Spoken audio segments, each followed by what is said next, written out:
Perkenalkan, nama saya Tesalonika Anastasia Siregar dari kelas 11 IPA 1. Di sini saya akan membahas tentang kedatangan Jepang ke Indonesia. Yang pertama, proses masuknya Jepang ke Indonesia. Jepang pertama kali datang ke Indonesia pada tanggal 11 Januari 1942. Tentara Jepang dan pasukan Angkatan Laut Korea yang berjumlah 20.000 mendarat di pantai timur wilayah Tarakan, Kalimantan Timur. Terjadilah pertempuran dengan Belanda yang sebelumnya memang sudah menduduki wilayah ini. Belanda yang berusaha melawan dengan beberapa kapal ringan, pesawat tempur, dan bomber dikalahkan oleh Jepang. Belanda dikalahkan oleh Jepang dan menyerah pada tanggal 12 Januari 1942.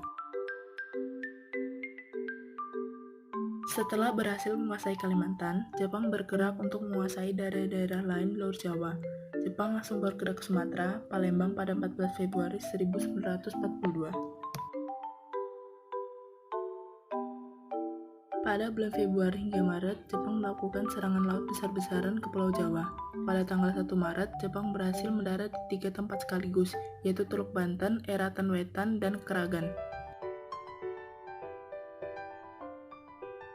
Lalu pada 5 Maret 1942, tentara Jepang dengan mudah merebut kota-kota penting di Jawa seperti Batavia dan kota-kota lain. Pada 8 Maret 1942, dilakukan perundingan antara pihak Belanda dan pihak Jepang. Hasilnya tercapai kapitulasi Kalijati yang menandai berakhirnya kekuasaan Hindia Belanda di Indonesia yang digantikan oleh pihak Jepang. 2. Tujuan Jepang ke Indonesia. Kedatangan Jepang pada umumnya diterima dengan penuh semangat. Rakyat percaya bahwa Jepang datang untuk memerdekakan Indonesia. Padahal Jepang menjadikan Indonesia sebagai penghasil dan penyuplai bahan mentah dan bahan bakar sekaligus tempat pemasaran hasil industri Jepang. 3. Organisasi yang berdiri pada zaman penjajahan Jepang.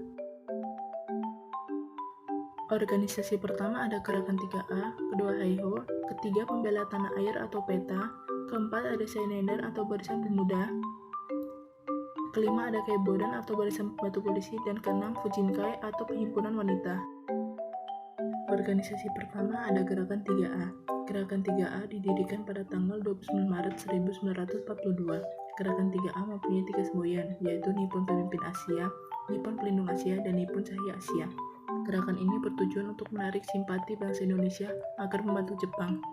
Tapi kurang mendapat perhatian rakyat karena bukan gerakan kebangsaan Indonesia.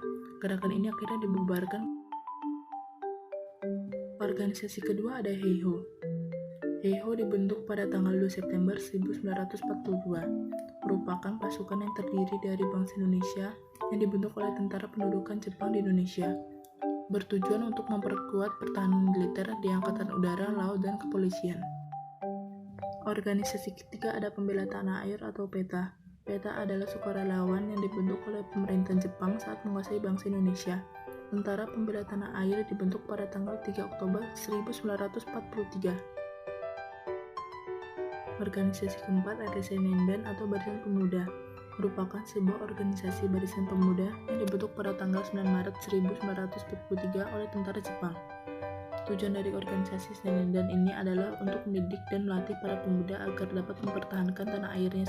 Organisasi kelima ada Keibodan atau Barisan Pembantu Polisi. Dibentuk pada tanggal 29 April 1943 dengan tujuan utamanya adalah membantu tugas kepolisian Jepang di Indonesia.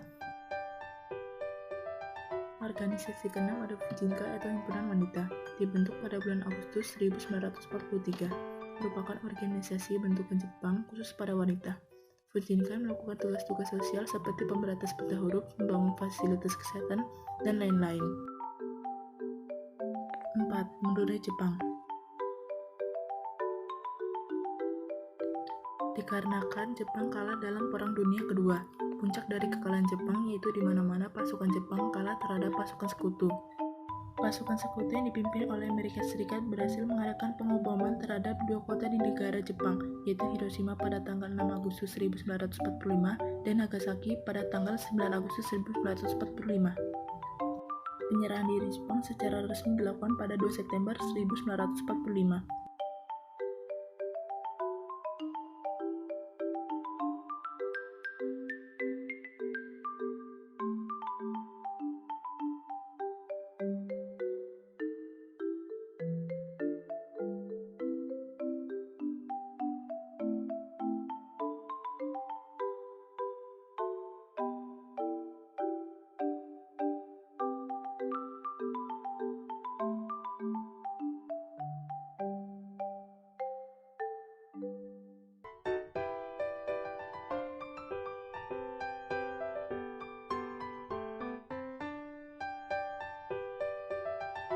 Sekian yang dapat saya sampaikan. Saya ucapkan maaf jika ada kesalahan dalam pengucapan saya.